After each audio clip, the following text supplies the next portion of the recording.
Good evening, everybody. I hope you can hear me. Welcome to this webinar on no-till farmings and how it can benefit soil and water, organised by Groundswell and Innovative Farmers. My name is Paul Cherry. I'm your chair tonight, and I'm very grateful. We've got 5 panellists who I'll introduce later. I'm going to try and keep it to an hour. We've got an awful lot of cover, and I think there are over 400 of you out there. So, but please feel free to submit questions on the screen. We've already got a lot of questions, so we'll see how many we can fit in. But thank you very much for joining. So I'm Paul Cherry. I'm a no-till farmer. I farm in Hertfordshire with my brother, John. We've been genuine no-till farmers for 10 years now. We grow a range of combinable crops and have a herd of beef, short-horn, suckling cattle, and graze, some permanent pasture, but also a lot of herbal lays. We've been exploring how to build fertility in our soils, which range from sort of chalk to heavy clay, and using building fertility with the cattle, but also with a range of cover crops. We're also exploring working with heritage crops and to try and get out of this sort of, try and get away from the sort of standard combinable crops, some of which aren't necessarily that suited to the no-till system. Our cattle are all PFLA registered. We also host a Groundswell show, which I know a lot of you will have been to. Groundswell was such a key year this year, with so many things going on with the Ag Bill, the trade deal. It would have been a really key year for Groundswell. So many people looking at other ways of farming, perhaps reducing costs or feeling that they can reduce costs and build their soil carbon, improve their soil, improve soil fertility without necessarily spending a lot of money. So anyway, for obvious reasons, we had to cancel. But it's on again next year, so hopefully we'll see you 23rd, 24th of June, 2021. New site, much bigger site, and hopefully we'll be able to welcome as many people as we want to, which is probably sort of 4,000 or 5,000 people, which we can fit on the site. But obviously it depends if we want to be socially distant and that sort of thing. So Groundswell, is a platform for dialogue between decision makers at all levels, the farming sector promoting discussion towards finding practical solutions to producing nutritious food while increasing soil organic matter and biodiversity. And we really believe that regenerative farming is the way future. Regenerative rather than so we're actually regenerating the soil rather than just sustaining. The 5 principles of regenerative agriculture, which I'm sure a lot of you know, are to create diversity in the soil. So we're growing a range of cover crops, lays, legumes, to armour the soil surface, so there's always something covering the soil, whether it's a dying cover crop or new, as you're seeing there, new crops coming through, but always have something keeping the soil protected, either from summer heat or from heavy winter rains. To minimise soil disturbance, it's a sort of obvious one with no-till, and there's our weeding drill, not disturbing the soil while it's drilling away, and just keeping those earthworms happy.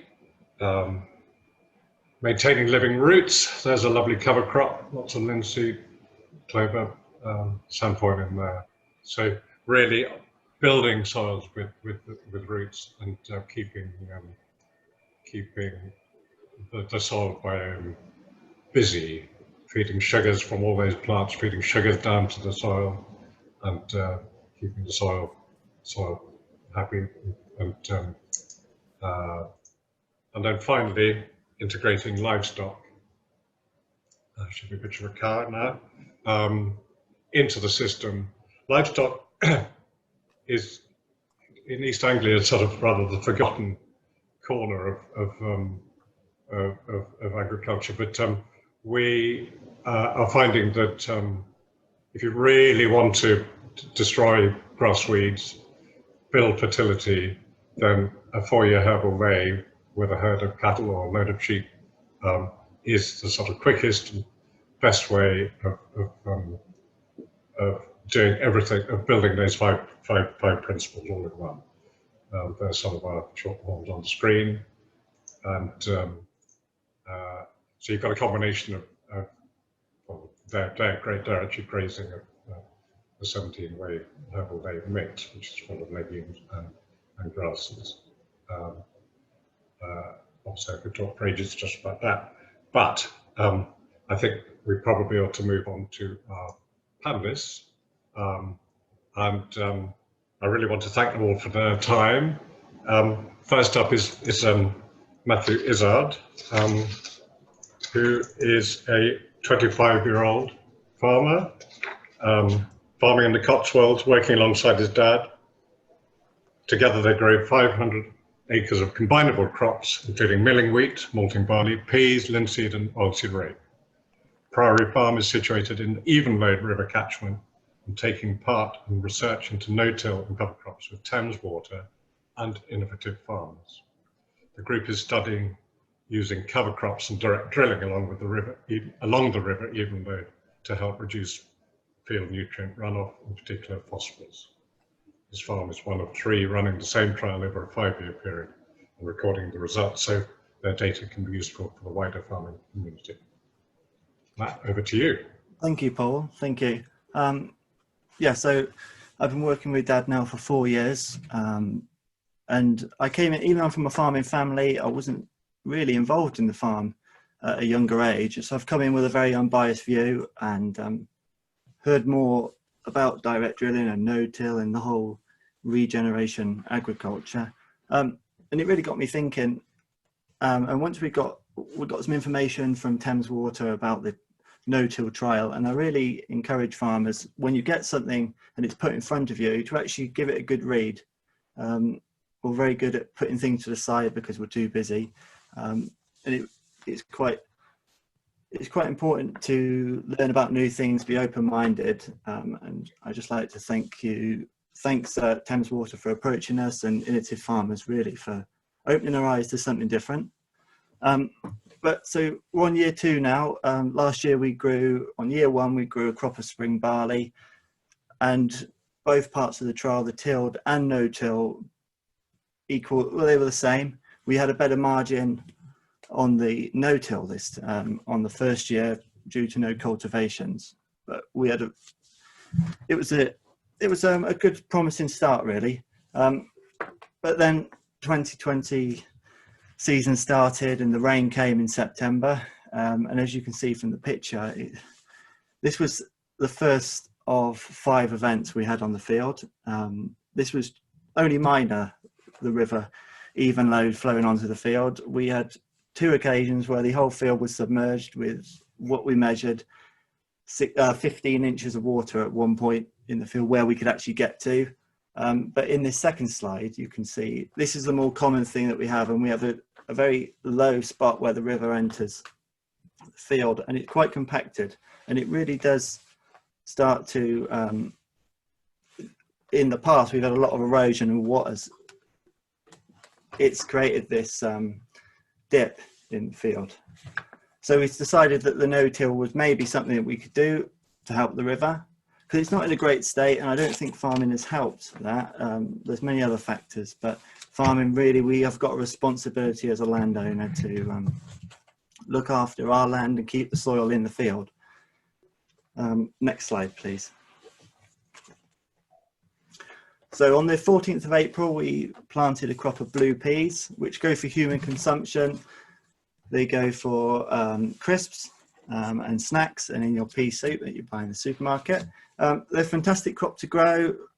They cost a bit in seed, but we find them really good for the soil. The roots are they've got a very large root structure, but right.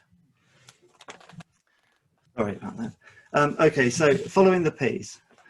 So we planted the peas into a cover crop of vetch, berseem, clover and buckwheat, direct with our weaving sabre tine drill that we brought last year. So you can see where the pea is.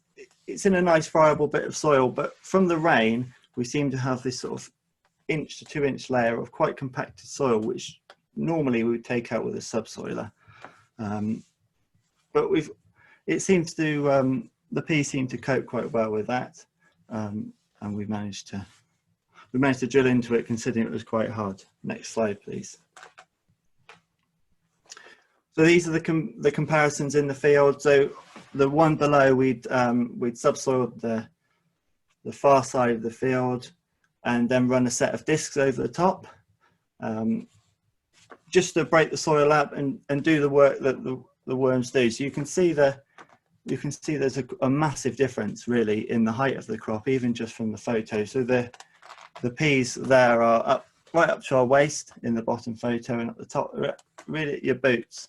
And they're just really struggling to get going. And this year really hasn't been a year for us for no-till, and the soil's really suffered over the wet winter. Next slide, please. But when you when you're looking at the top, I always thought, well, it doesn't look very good. So we got the spade out, which I don't think we honestly do enough of. And that's what we need to do more when we're choosing our cultivations across the whole farm, is what are we doing? Why are we doing it? So we got the spade up, and even though the peas aren't very tall, you can see the root mass that they're creating, and they're getting down to where the moisture was, and fighting the sort of the compaction that the water has left.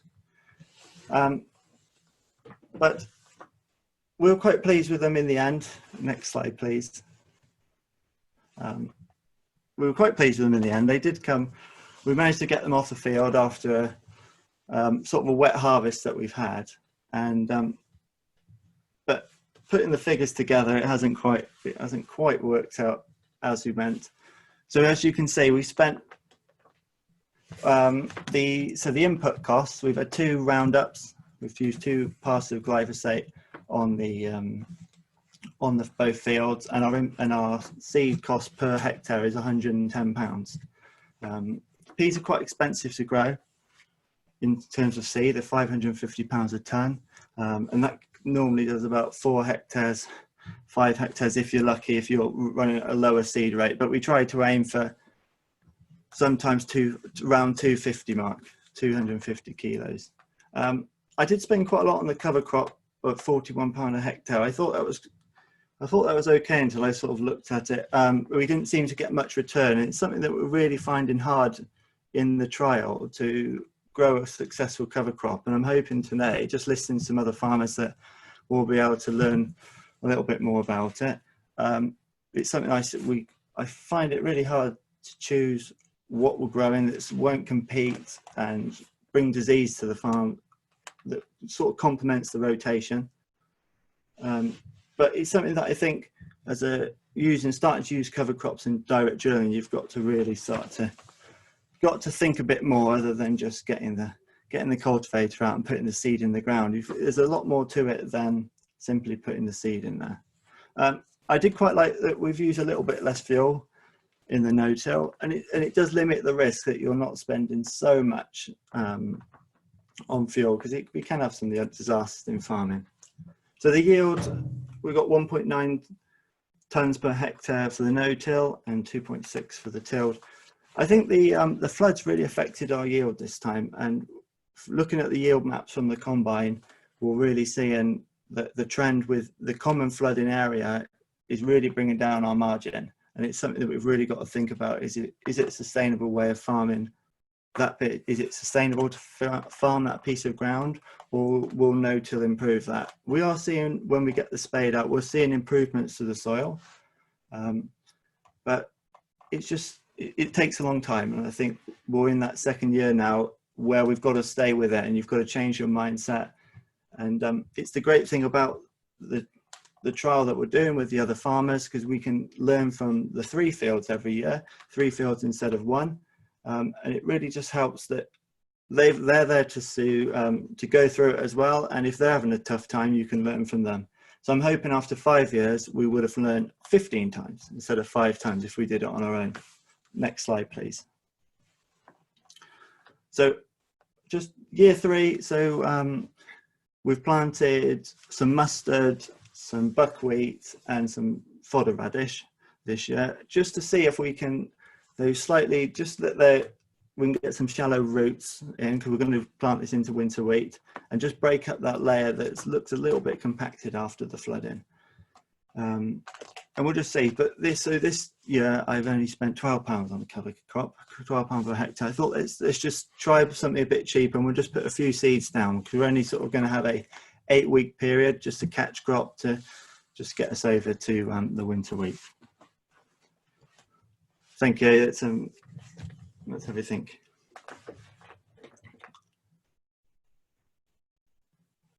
Oh, you're muted, Paul. Great, thank you very much. Matt, very useful, and always good to hear about a farmer with a spade in his hand. I don't often see agronomists with spades. I think agronomists need to learn how to dig a hole. Honestly, our agronomist turned up with a spade today to dig the links. Good, well done. Well, he's obviously learning. Matt, we'll come back to you later. So next up is James Alexander. James runs Prime West Limited, an agricultural contractors no-tillage specialist in Oxfordshire, alongside his father. Business contract farms 400 hectares, including organic and conventional mix, and contract drills around 1,000 hectares a year with a cross-slot drill. He's also a mentor in the Thames Water Field Lab. James, come on up. Hello. You're just witnessing the penultimate run of drilling the first bit of wheat this year into a cover crop, actually for one of our contracting customers. He's tried cover crops for the very first time and direct drilling, and hopefully he'll have success. But yeah, I'm here to talk about innovative farmers and on-farm trials, really. So we've all been doing trials on farms ourselves for, well, forever. If you think about what you do, you try a bit less fertilizer here, you try a bit more fertilizer there. And I think with innovative farmers coming along, they've given us to put the numbers and the knowledge onto what we learn on farm, really. We can all go out, like Matty said, you go out with your spade, dig holes, you can look at your soil, you can tell if your soil's not great or is good or is improving. But it's the likes of ADAS and other people that I've worked with along the time, over the last probably 5 years with the innovative farmers projects I've been involved with, that they can actually come and do some sampling, come and do some tests. So, you know, how can we help as farmers? Well, we've got the practical knowledge. It's one reason why I was asked to sort of mentor a bit on the Thames Water project. You know, I've got, I think we're 17 years now no-till, 18 years no-till on our contracted farms, where, and as well, because we're contractors, we're seeing other soil types and other farms in other areas. So it sort of gives us a bit of a wider scope of what's going on everywhere. The other good thing sort of helps us for our business is we've got the organic. So we haven't made direct drilling work completely on the organic farm, but we're working on it. It's one of the things we're working all the time. One thing we're trying with innovative farmers at the moment with the field lab is permanent mulch of micro white clover. We actually managed to establish 2 hectares this year, despite the bad year. That's growing really well. and we'll be direct drilling into that hopefully this autumn with some organic oats. But going to back to the organic farming as a knowledge, all those pictures that you can see in front of you are organic farming. We've got vetch and rye cover crop in the top corner being topped. We grow that as a fertility builder. That is a 1 year wham bam thank you ma'am kind of nitrogen fixing crop for us. And as you can see, it grows about 5 foot tall, and it gives us so much biomass below and above ground. The second picture next to that is looking into the vetch. You don't get any weeds with a cover crop, which I always say a cover crop needs to cover the ground completely. You know, if you're not going to cover the ground, you're not going to compete with weeds. You're not going to get a lot of roots in the ground and do a job, which the next picture along shows you. You know, put the spade in the ground, and that's what we've got underneath. Unfortunately, for organic, normally means we then have to go in with a plough afterwards to terminate that cover crop, which I don't think we undo all the good we've done in growing a cover crop, but it doesn't help the soil for certain, because not only do we then plough it, it then probably has to be cultivated a couple of times before we drilled it to get the next crop in the ground. But another thing we've played around with over the years, which the big yellow desert looking picture is, that's playing around as Paul said earlier. I've played around with a crimper. We built our own crimper roller, gives us the option to play when we want to. So that is a crop of vetch and oats, which was terminated in June with the crimper, and then that's been drilled with our cross-lot drill for another cover crop to take us. The idea was to take us into October before we drilled the winter wheat, but the wonderful 2020 weather and the rain that came last September, we never got back to it. And actually, by the time, I think it was sometime in December, we actually decided we could have drilled it. The weeds had got ahead of us. So for an organic trial, it got scrapped and planted with some spring wheat in the end, and actually got ploughed up.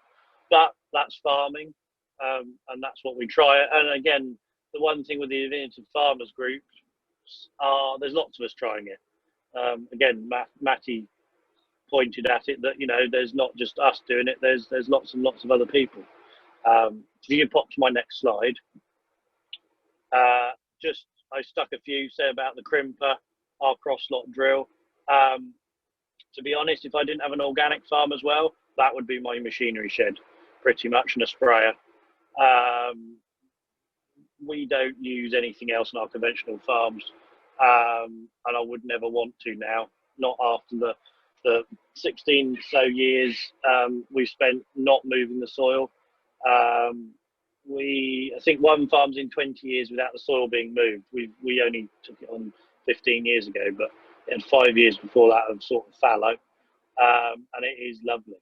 You know, it doesn't need moving at all. So it sort of shows what you could slim down a machinery fleet to. You know, sprayer, fertilizer spreader, maybe combine. That's sort of what you can get really. I have a yard full of kit because I'm an organic farm, unfortunately. But we're working. My aim is organic no-till. I think it's a lot of organic farmers' aim in a way. The micro clover we're doing at the moment is a real it's working at the moment. If we can get the next crop direct drill into it, that would be it would really work. So yeah, that's where the benefits are coming from us. And 2020 highlighted to us that actually no-till, we could go drilling when a lot of our neighbours couldn't. So you know, we needed a couple of dry days and we were back on the ground. Infiltration rates were massively improved with us. Crops were planted, crops grew without too much problem this year, whereas neighbours struggled a bit. So yeah, that's pretty much it, really. Good, James. Thank you very much. Sorry to stop you. That's all right. I was going on a bit. I saw the No, time. you weren't. So much good stuff, and we all know we're all trialing all the time. So this is what this is all about: is to try and share. One thing I would just mention is the benchmarking group that we've started, the no-till benchmarking group. So we're really drilling down into how low-cost farming can mitigate for lower yields. And so something worth looking at on the Groundswell website. Next up is Sean Darman. Sean is an environmental scientist, 15 years experience working with academia, environmental regulation and the water industry. Sean's work is focused on freshwater science, and particularly biological and chemical health of UK's waterways. He's agricultural advisor for Affinity Water, and his work targets catchment solutions that help improve water quality and reduce reliance on water treatment. Sean, over to you. Thanks, Paul. Good afternoon, everyone. Yeah, so I haven't got some slides to present, but I'll just give a brief introduction to who we are, Affinity Water, and why we're interested in no-till farming, soil health, and what we can bring into the mix. I suppose the mix of on-farm kind of learning and research. So yeah, we're a public water supply company, operate in the southeast of England. We supply water in a pretty densely populated part of the country and quite a dry part of the country. So we have some challenges, and we can have some increasing challenges in the future with climate change. And really, the remit of the work I do is trying to understand the catchments that feed our drinking water sources, so the rivers, the groundwaters, and just understand land use and things that may impact the quality of water or quantity of water, and see if there's any opportunities to work a bit smarter. Ultimately, I think water companies and farmers working more closely can only really have positive results. As those of you who've been to Groundswell will know that we sponsor the event. We actually supply water in the area that Paul and John farm. So that's probably what spurred on the initial kind of relationship between us, the water company, and the event. And yeah, that's been great, going to Groundswell and learning so much about soil health, no-till, and linking up with loads of great people doing some fascinating research. And I think from our perspective, there's just lots of things that kind of tick the right boxes with no-till. Having a stable soil structure that that soil is going to stay on the land. It's much less likely to be lost to water. Soil that is lost to water, that's something that we have to potentially treat. We have to get rid of that turbidity, and obviously that can carry pesticides, nutrients with it if that's soil loss. So anything that just keeps that soil stable on the land is of great interest to us, and something that we'd want to encourage farmers to do. But I think also infiltration is a really interesting one. How no-till soils can improve infiltration, and a lot of our water sources are groundwater sources. So anything that's going to direct that water down into the aquifer rather than sort of running off into the river and straight to sea is also really interesting. And I'm also going to Groundswell and speaking with no-till farmers.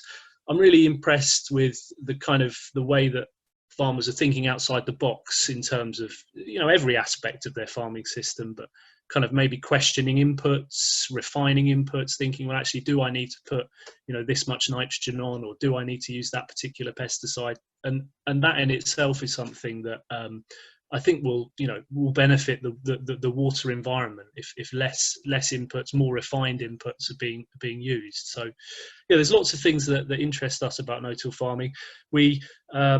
we haven't quite gone down the route of Thames Water have done at the moment, where they're funding this no-till trial that obviously Matthew's part of. But we've been funding cover crops in some of our target catchments where in areas that are vulnerable to nitrate leaching.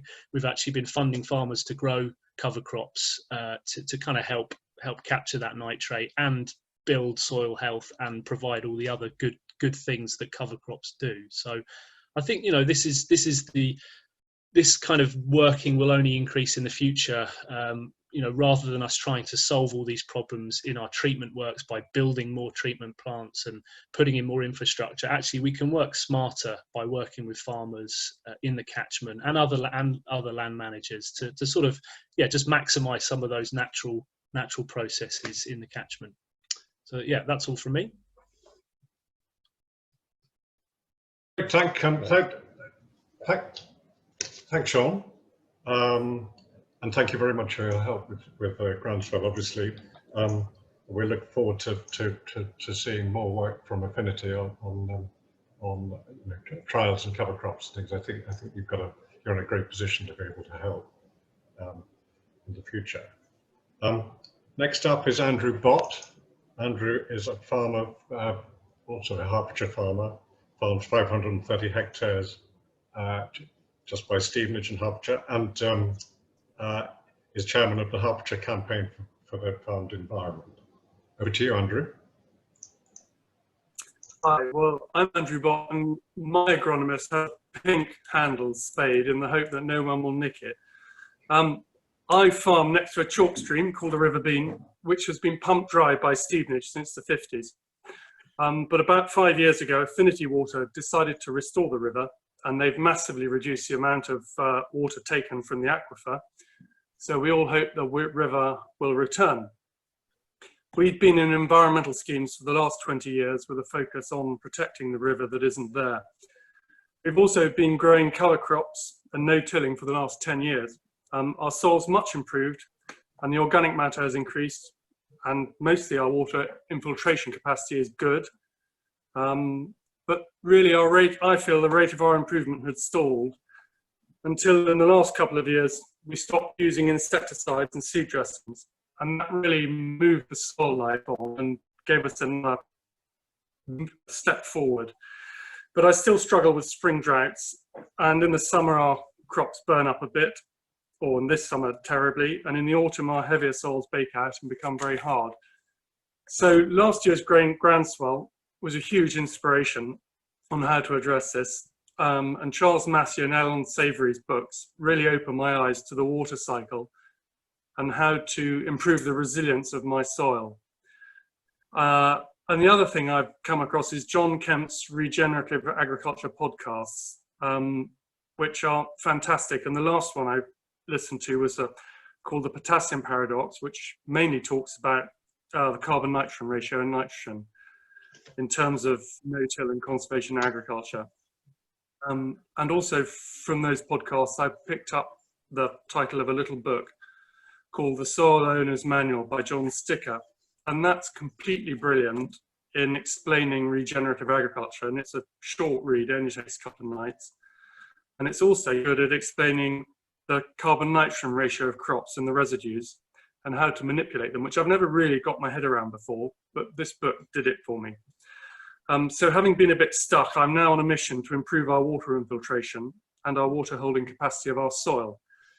So we just sold our suckler herd, but I've managed to do a muck for straw deal with a neighbour. So we get our straw back with added carbon. We hire Paul's compost turner to turn our pile of horse muck, because there are more horses in the village than there were before cars. And this produces pretty good compost that's not full of tinfoil and plastic. And so I've got my supply of carbon sorted out. And I had a real choke point with my cover crops because it's almost impossible to get your cover crops in right behind the combine unless you really grip the situation.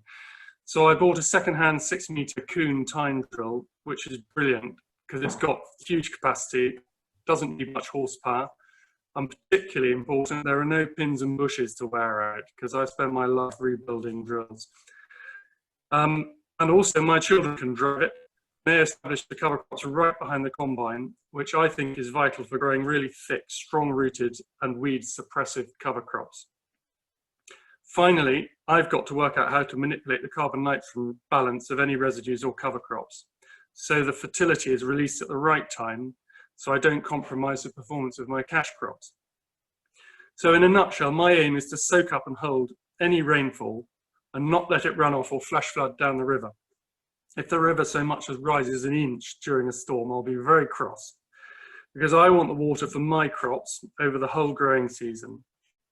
But this will also benefit the river because it'll get a constant supply of water throughout the year because of the increased holding capacity of the soil. If this strategy works, we might just get our trout stream back, which was last fished by my grandfather in the 50s. So that's my dream. Thank you. Thanks, Andrew. Totally sympathise with you on water infiltration. It feels like we're getting our soils better and better and better, but we've just got to get, we're getting to the next stage now. So really appreciate that. Last up is Andrew Russell, who is Mr. Innovative Farm, currently coordinating the Innovative Farmers Field Lab, looking at no-till and cover crops in the even load catchment. He's working with farmers in the agricultural environment, helping to improve soils, water and air quality, as well as helping them to achieve their environmental aspirations. Andrew, over to you. Good afternoon, everybody. Thanks for that introduction.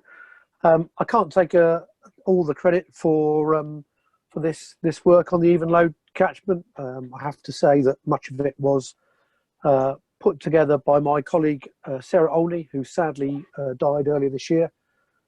So I've really come in at the tail end of this particular project. But I have to say it has been an absolute breath of fresh air working with these partners and the farmers that we've got on the no-till project.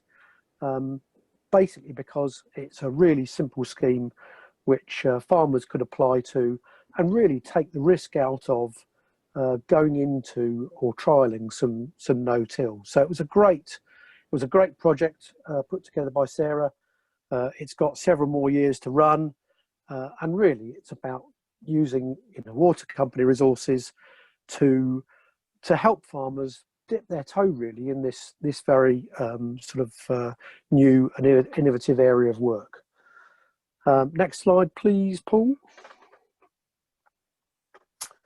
So basically, I mean, this is terminology that's been used already. Smarter water catchments, I think, are very much here to stay.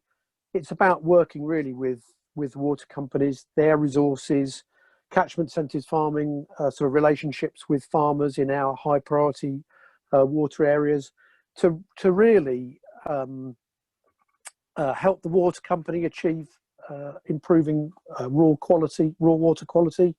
So as water leaves the farm in the catchment, the water's improved, so it reduces the treatment costs for the water companies, and it's really a great way of bringing together the farmers, some resource, and actually with this project a lot of resources from Innovative Farmers and Thames Atkins with water quality monitoring and monitoring the soils, the evidence, and bringing all that together and supporting the farmers that are involved in the trial.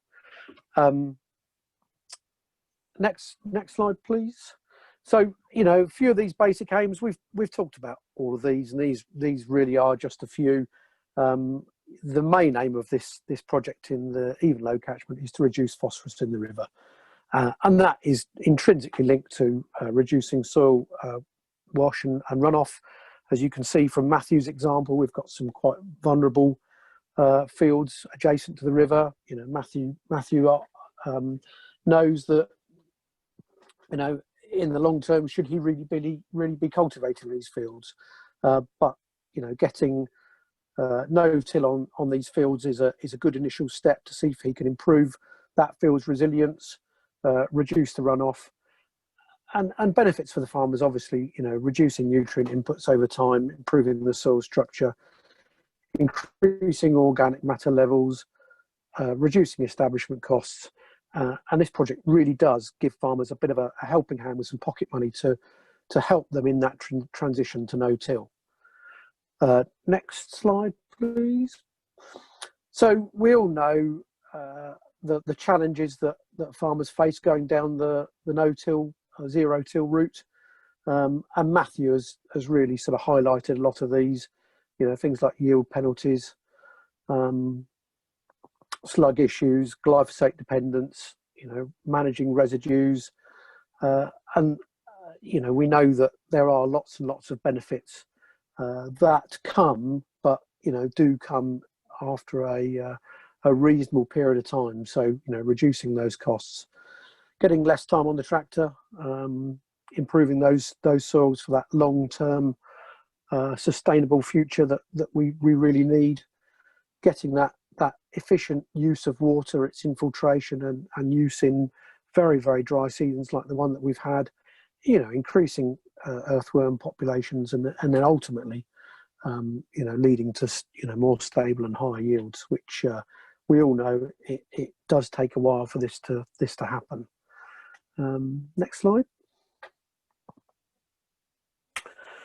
The great thing I've found about this particular project, we've got 3 farmers that signed up in a very small catchment area to get involved in this project, but the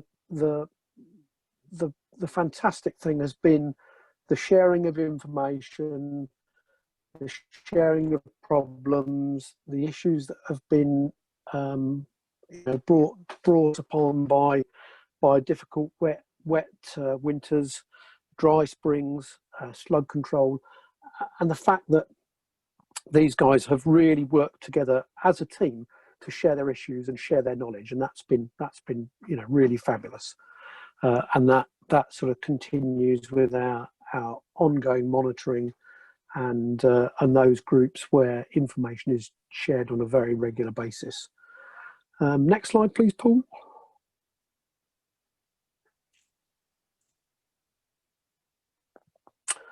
So the main things really, I think the Smarter Water Catchment and the Innovative Farmers has brought together a lot of research and monitoring resources which wouldn't ordinarily be available. It's about bringing some of the science to the project.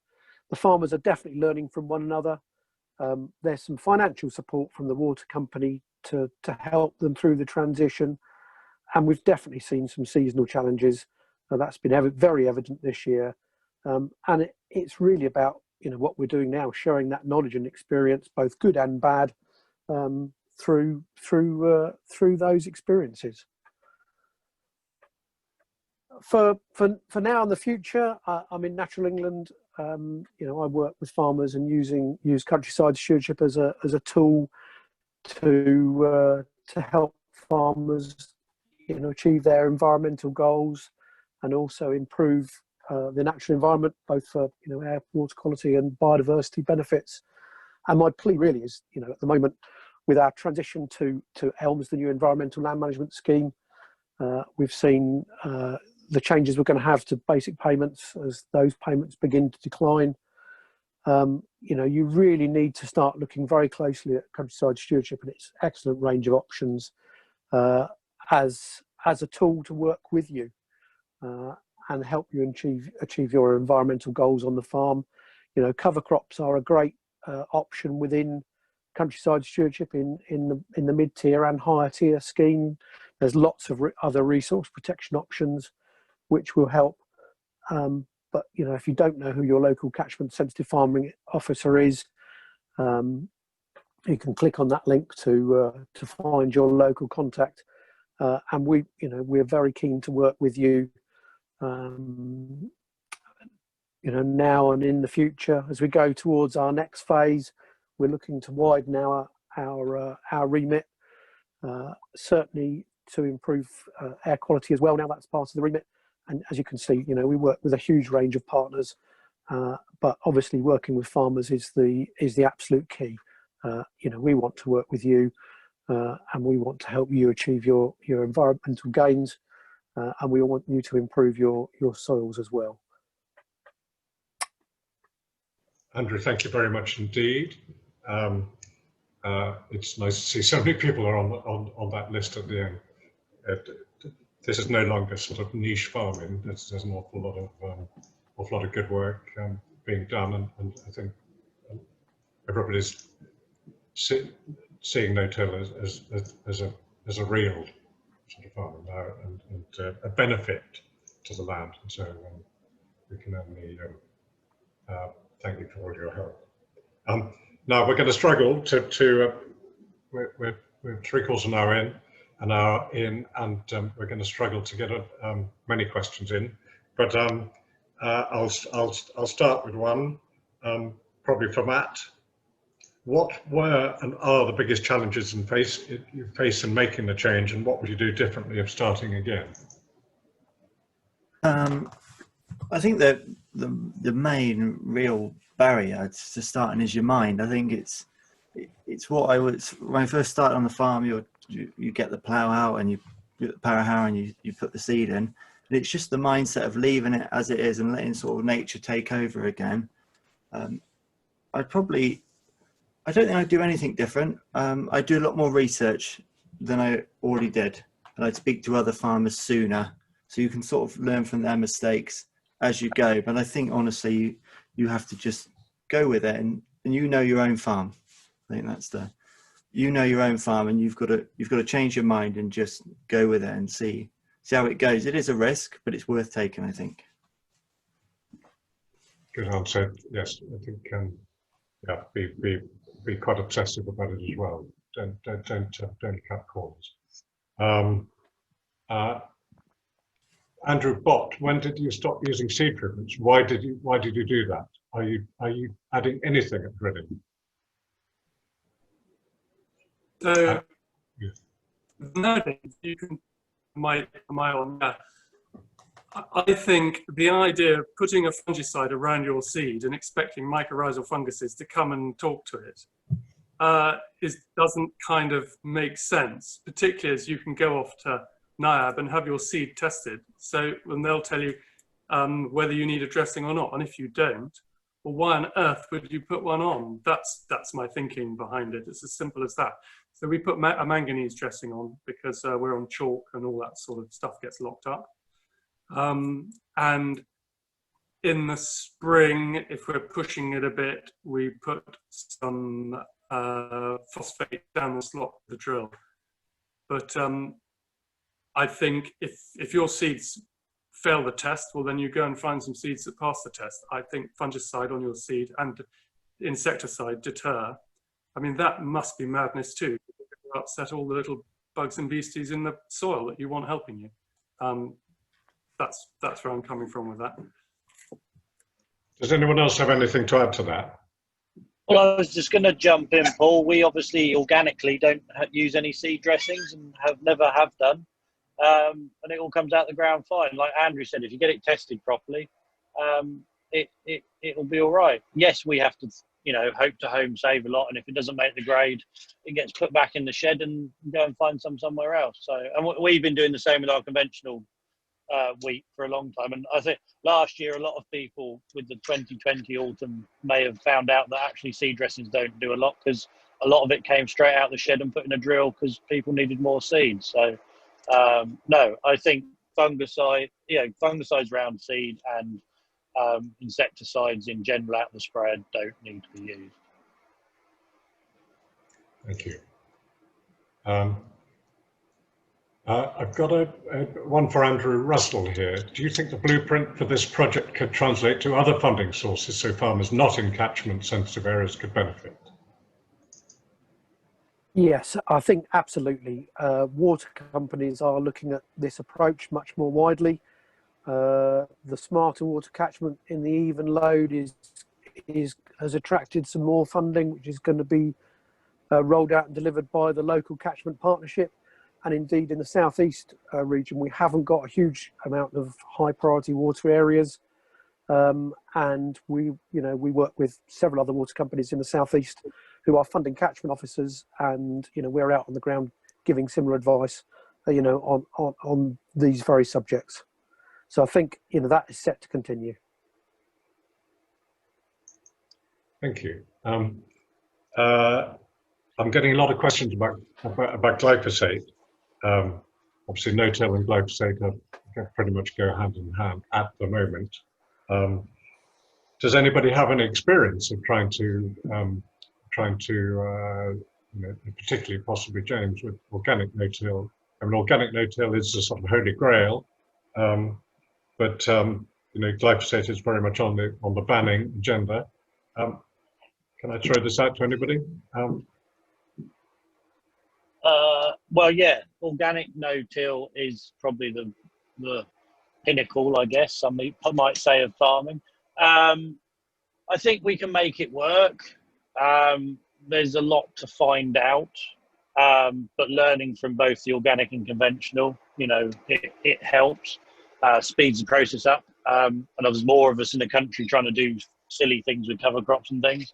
I think the rotation needs looking at, species in cover crops. We can use older chemistry maybe to do broadleafs and things in cereal crops, things like that. Also, how many weeds can you live with in a crop before you start having yield penalties or quality penalties, say? Organically, we can grow 2 tons to the acre of milling wheat, and it's got weeds in it, and it's worth good money. So, it does a conventional farm. Yes, they look all very smart with no weeds and tram lines and things, but I think that might start going out the window soon. We might start seeing a few more things. What's wrong with a few broadleafs in the bottom of a wheat crop? They're not doing any harm to anyone. And whether this micro clover job that we're trying with the organic, we tried to establish some conventionally, but it didn't establish at all. We think it might have been because clover doesn't like nitrogen, which seems a bit silly seeing it produces it. There might have been too much nitrogen in the spring barley crop in the conventional side, so it didn't establish. But I mean, I don't see why a micro clover can't work in a conventional system. You can put a couple of litres of Roundup on it and it stays there, takes out anything else you don't want, and you put your wheat crop in. So, things like that I think are going to come more and more of the norm, maybe, than just a field of wheat only. So, yeah. Thank you very much. I've run with all of that. Glyphosate is such a hot topic, and I think certainly to ban it at the moment would feel like a backward step for the world's soils. If a lot of people, it's going to be jumping back to the plough. Sean, do you have any views on this, on the future of glyphosate? I mean, I can give you the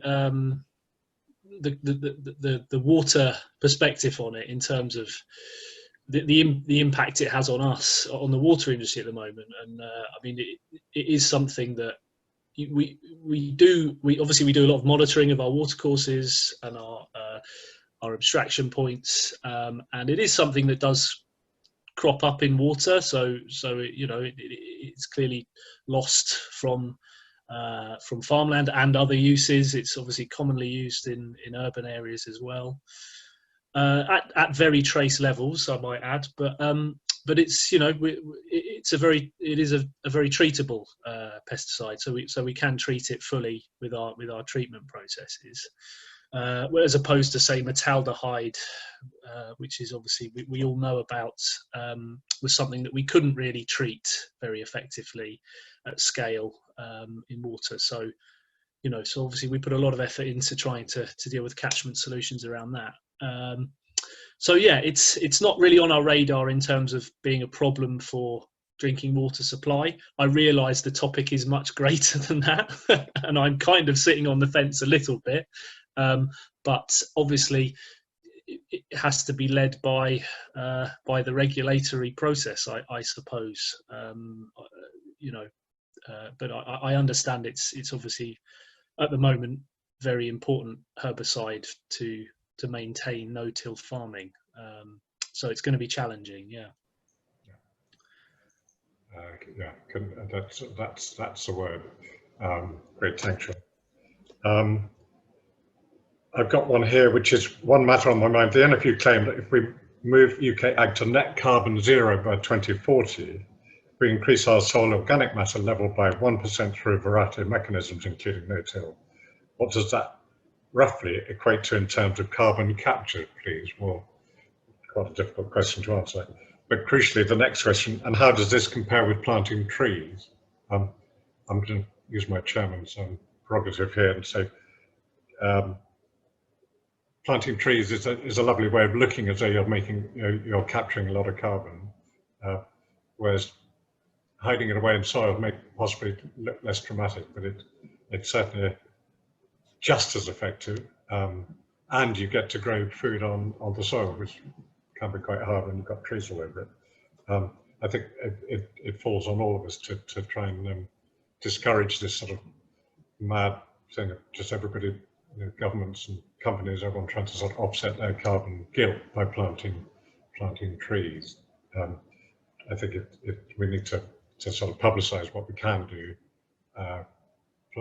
storing carbon in soils, while at the same time improving water infiltration, fertility, and everything. And so that is.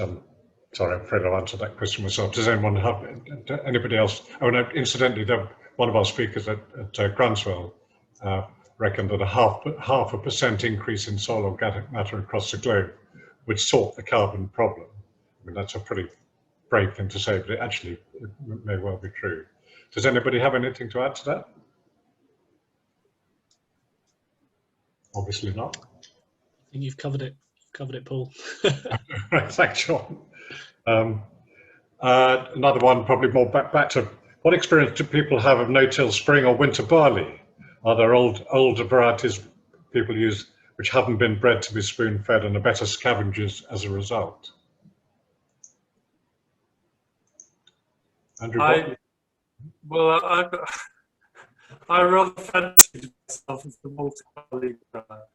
And for years, we used to send our distilling barley to Camgrain and make an absolute fortune, and everything was wonderful. But recently, my spring barley seems to be doing rather too much scavenging, and the nitrogen's off the scale. So I suppose if you're trying to grow feed barley, then that's a different prospect. But I have struggled. I think it's to do with, again, we're back to the carbon nitrogen ratio, manipulating your cover crops so that they don't dump a load of fertility into your spring barley at the wrong time. And I've kind of struggled with that over the last 4 or 5 years, to the extent that I'm now growing winter barley, which I think can survive the spring droughts better and will have more control over the amount of protein in the seed. So we should make malting grade again. So those are my thoughts on it. Great. James, I've got one for you. Can you just talk a bit more about the crimper roller? Best growth stages for cover crop destruction? Good question. Can someone tell me? Yeah, we've done all different stages. Basically, flowering we've found is the best timing, really, especially for something like a vetch or a bean. But we've found, so we've only really played around with it within vetch and rye, or vetch and oats. Oats we can't kill. Oats like to grow back all the time, no matter what stage they seem to be at. Rye seems to be quite easy to kill at any stage. As soon as you've got that ear near the top of the plant, it's quite easy to seem to go down quite well, the crimper. I mean, in the States, they grow pure rye cover crops, and that's what they tend to crimp and drill into. So, Yeah, but things like where we've played around in, say, mustard and things like that. I've even played around in oilseed rape volunteers. Anything that's very juicy with a juicy green stem does it more cuts through than the bruises it, which is, you know, a crimper roll is designed to bruise instead of cut. But if you get into some of those juicier, greener cover crops, you can cut them off quite early, and then just tidy up the bits and bobs left afterwards with a few chemicals, maybe. Yeah, I think they've had a lot of experience over in America, but what we understand is that, you know, where they get these incredibly hard winters, they can crimp and set their clocks by when the first frost is going to happen, and the next day it's -18 and everything dies. So, yeah. I think, though, one thing we have learned is that climate isn't completely the be-all and end-all with crimping. It is down to what you're trying to crimp. Because I was always led to believe you need either really hot summers or really cold winters. Well, we've managed it with the British climate. So, yeah, I think it's down to what you're growing a bit more, which, again, takes a lot of thinking about in your cover crops and what you're going to do with it in the future. Right. And so your crimper is a crusher. It's crushing more than, is it sharper than a normal crimper? No, it's not sharp. It's blunt. It's just a square 10 mil blade. Yeah, when you look at a plant after the crimper's been over it, it's designed so it pretty much crimps about every inch. The way it's why it's in a chevron spiral pattern. As it goes along, it does bruise every sort of inch or so up a plant all the way up. Right. Which it's doing the bruising is what stops the plant taking water up and down, and it ultimately kills it. Great. Well, look, our hour is up, so I'm going to just wind it up by thanking everybody at Innovative Farmers for their help in putting this webinar together, and the Groundswell team. I hope you've all learned something. I know I have, and this has been filmed, and the film's available on the Groundswell YouTube website. Thank you very much. Thanks for your time. Thanks to the 5 panelists, and good night. Thank you. Thank you. Goodbye. Thank you.